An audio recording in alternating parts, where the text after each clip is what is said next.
અમરેલીથી આ મહત્વપૂર્ણ સમાચાર સામે આવ્યા, જ્યાં વડિયા સુરવો નદી પરના કોઝવેનું ધોવાણ થઈ ગયું છે।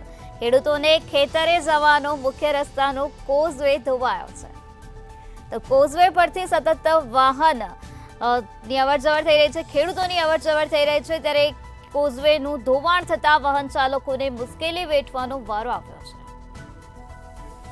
અમરેલીથી આ વિગતો અત્યારે પ્રકાશમાં આવી, જ્યાં વડિયા સુરવો નદી પરના કોઝવેનું ધોવાણ થઈ ગયું છે। ખેડૂતોને ખેતરે જવાનો મુખ્ય રસ્તાનો કોઝવે ધોવાઈ ગયો છે। ખેડૂતોને અત્યારે હાલાકી ભોગવવાનો વારો આવ્યો છે, તો બીજી તરફ વાહન ચાલકો પણ અત્યારે મુશ્કેલીમાં મુકાઈ ગયા છે। વડિયા સુરવો નદી પરના કોઝવેનું ધોવાણ જોવા મળી રહ્યું છે, ત્યારે સ્થાનિકોને પારાવાર મુશ્કેલી વેઠવાનો વારો આવ્યો છે। વાહન ચાલકો અત્યારે અટવાઈ ગયા છે, વાહન ચાલકોને હેરાન પરેશાન થવાનો વારો આવ્યો છે। તો કોઝવે પરથી સતત વાહન પસાર થાય છે, ત્યારે ખેડૂતોની પણ અવરજવર આ કોઝવે પરથી થતી હોય છે, ત્યારે અત્યારે કોઝવેનું ધોવાણ થઈ જતા ખેડૂતોને હાલાકી ભોગવવાનો વારો આવ્યો છે।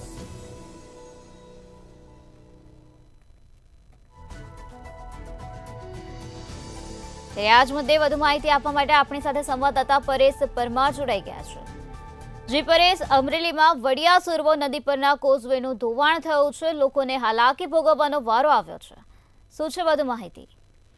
જી બિલકુલ, જોકે હવામાન વિભાગની જે આગાહી થઈ હતી એ પ્રમાણે જે વરસાદ પડ્યો છે, ત્યારે આ વડિયા કુકાઓ પંથકની અંદર અમરેલી જિલ્લામાં સૌથી વધુ વરસાદ સરકારી ચોપડે નોંધ્યો છે। ત્યારે આ વડિયા શહેરની અંદર જે સુરવો નદી આવેલી છે, આ સુરવો નદી પરનો જે કોઝવે છે એ કોઝવેનું ધોવાણ થયું છે। જો કે સ્મશાન નજીક પાસે આ નદીમાં બાંધેલો જે કોઝવે છે, જે કોઝવે પરથી ખેડૂતોને ખેતરે જવા આવવાનો જે મુખ્ય રસ્તો પણ કહી શકાય છે, અને એ જ ધોવાઈ ગયો છે। આજે આ કોઝવે પરથી સતત વાહનોની પણ અને ખેડૂતોની પણ અવરજવર હોય છે।